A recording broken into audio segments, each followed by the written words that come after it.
Ni amay inyong document na First Peter, Free to Hope, Andrew Whitman. Usa siya ka-baptist nga scholar. Ningon siya, page 189.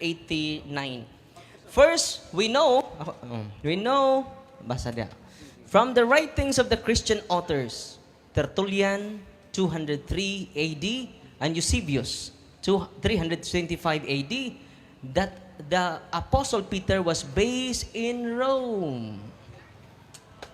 Pastor man na. Based in Rome. Bible scholar man na ninyo. Sakto na sayop. Oh, of course. Sayop yun na. Sayop. Nganong sayop man. Una sa tanan, dili na namo. Kisa man ang baptisa ba? Ha? Kisa ng baptisa.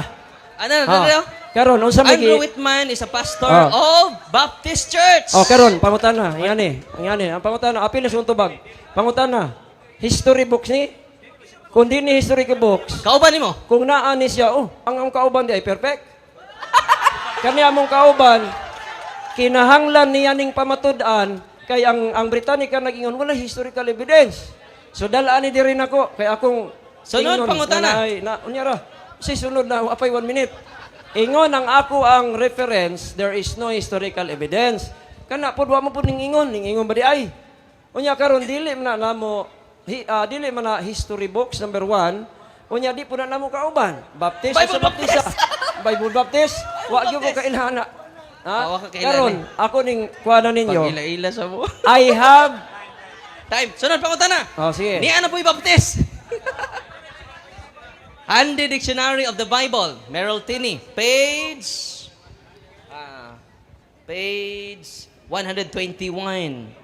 The early leader of the church, leader in early church, Peter, according to the tradition, was put to death by Nero at Rome. Inyo man eh. Sakto ni sayop. Okay. Sakto na. Sakto. Okay. Paminaw. Sakto man na diri sa reference Unsa giingon niya? Tradition.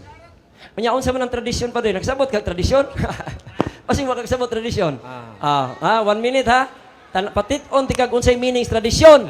A belief or story of a body or beliefs of stories relating to the past that are commonly accepted as historical though not verifiable. Di mo ma-check bag tinuod bag dili. Tradisyon man na. Ayaw paspasag basa, hinay-hinaya, klaruhan ng tradisyon. Kay klaro mag-ingon sa kuan diri Britannica nga tradisyon ra lagi. Dili lahi man ang historical kay ingon naman daan historical. Unya ka ng tradisyon nga gi-crucified siya at according to tradition. Sakto tong tradisyon. Sunod pangutana ni aman ang meaning sa tradisyon ninyo. Sa Merrill Tinney, sakto pa po ni. Tradition, gospel truths handed down by the apostles. Di aman. Basa, Brad. Basa. Sakto ni sayo. Sakto ni. Padayon. Di, apa ko na? Sakto. Sakto ni sayo. Tubag. Sakto. Yeah! Ano man.